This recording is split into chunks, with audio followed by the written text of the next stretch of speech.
Hello, and welcome back to Baby Elias's stories. We now return to Sophie in the Saddle by Dick King Smith. Chapter 3. A Nasty Shock. Sophie was as good as her word.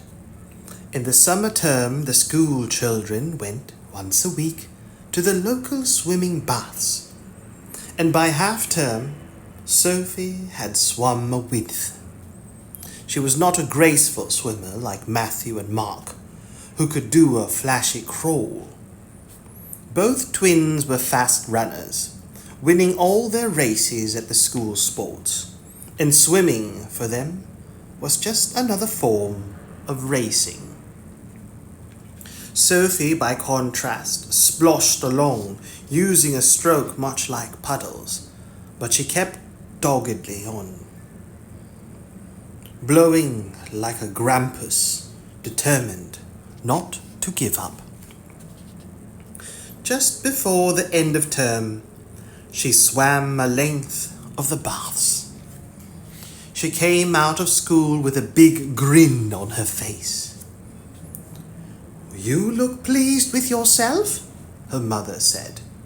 "What have you been up to?" "I done it," said Sophie. "Done what?"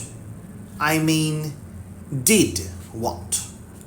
"Swum a length of the baths. I can swim properly, so Puddle can come with us to the seaside, can't he?" The twins came racing up, dead heating as usual. "Mum!" they shouted in unison. "Sophie swum a length!" "She wasn't very fast," said Matthew. "She took ages."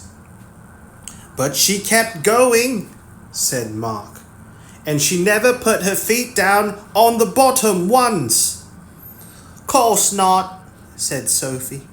She did not approve of cheating. The whole conversation was repeated that evening when the children's father returned from work. "Well done, Sophie," he said, and he looked at his wife. "We can tell them now, can't we?" he said, and she nodded. "Tell us what?" they all said. "Well, you see, the idea of taking Puddle with us complicated things a bit. Hotels and boarding houses don't allow dogs, so we're going to stay somewhere where they do. It's only about 3 miles from the sea, so we can get to the beach in no time." "And I think you'll all like it," said the children's mother, "especially Sophie." "Why specially me?" said Sophie. "Because we're going to stay on a farm." Sophie's cry of "Yikes!" was the loudest they had ever heard. When her parents came to say goodnight to her that evening, she was lying in bed looking at pictures on her bedroom wall. The 4 pictures drawn by her mother of Blossom, of April and May, of Shorty, and of Measles. "Will they have spotty pigs on this farm?" she said. "Don't know. Perhaps. It says they have all sorts of different animals. Cows, probably, and hens, sure too, and Shetland ponies. Don't know about Shetlands. They've got ponies for riding." "Yikes!" said Sophie very softly. "I could ride." "You'll have to learn how to, properly," they said. "I'll learn," said Sophie. The final days of the summer term dragged by, but at last came the magic moment when the car was loaded and the family and Puddle were ready to set off for Cornwall and the sea. "Don't forget my wellies," Sophie had said when they were packing. "Wellies? On the beach?" "On the farm," Sophie said. Tomboy and Piano were to be looked after by a kind neighbour during the 2 weeks' holiday. Sophie had given strict instructions about their welfare. There's plenty of hay and rabbit mixture for Biano, she said. And what sort of bread do you have? Wholemeal, said the neighbour. Why? He likes that, Sophie said. The crusts, if you could spare some now and then, lightly toasted. Tomboy was to have the run of the kitchen via the cat flap. But, said Sophie, she is to have water to drink, not milk. It makes her fat. But she can have as much tinned cat food as she wants. Won't that make her fat? Said the neighbour. No, said Sophie. It's full of protons and carbohydrates, all different flavours. Her favourite's rabbit. Now Sophie sat between the boys on the back seat, Puddle on her lap. He was 9 months old now, and as well trained as small terriers ever can be, which isn't very well as a rule. He could walk on a lead without pulling, and come when called, and sit when told, but the command stay didn't mean much to him since he liked always to be on the go. He'll love the sea, won't he? Said Sophie. Well, all shall, I hope, said her mother.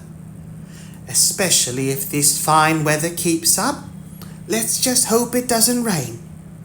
Farmers need rain, said Sophie. Not while we're on holiday, they don't, said her father. Or only at night, said her mother. It was a long drive, and it was almost dark by the time they arrived. Too late to think of going to a beach that day. But the farmer and his wife were very welcoming, and they had a daughter of about Sophie's age, called Jo. When she was introduced, Sophie eyed Jo with some suspicion, for she was quite a pretty girl, not unlike the dreaded Dawn to look at. However, she wore her fair hair short, and she had a friendly smile. More, she was wearing wellies and old scruffy clothes, and she smelt quite strongly of pig. So Sophie was reassured. Next morning, Sophie woke up early and looked out of the window of the funny little attic room that was to be hers and Puddle's for the 2 weeks. She could see cows coming in for milking, and sheep in a field, and ponies in a paddock, and hens and ducks and geese in the yard. And she knew there must be at least one pig because of the smell of the farmer's daughter. So she got dressed and tiptoed downstairs, Puddle following, and put on her wellies and went out. Jo, she found, was up already, crossing the yard with a bucket in her hand and a couple of collies at her heels. And she said, "Hello," and the farm dogs sniffed at Puddle and wagged their tails. "Hello," Sophie said. "Have you got pigs?" "One," said Jo. "Just one." "Is it a spotty one?" "A Gloucester old spots, do you mean?" "Yes," said Sophie. "I've seen them at the Royal Wessex Agricultural Show. I'm going to be a lady farmer, you see." "Is your pig one of those?" "No," said Jo. "I'm just going to feed him. You can come too if you like."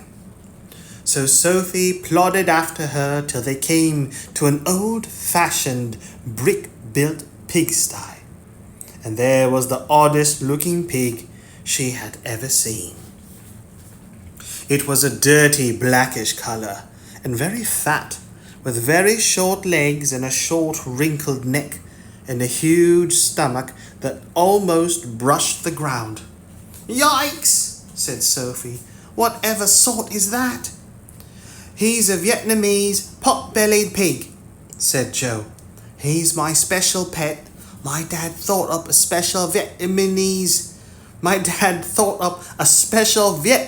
name for him." "What?" said Sophie. "Me Blong Jo," said Jo.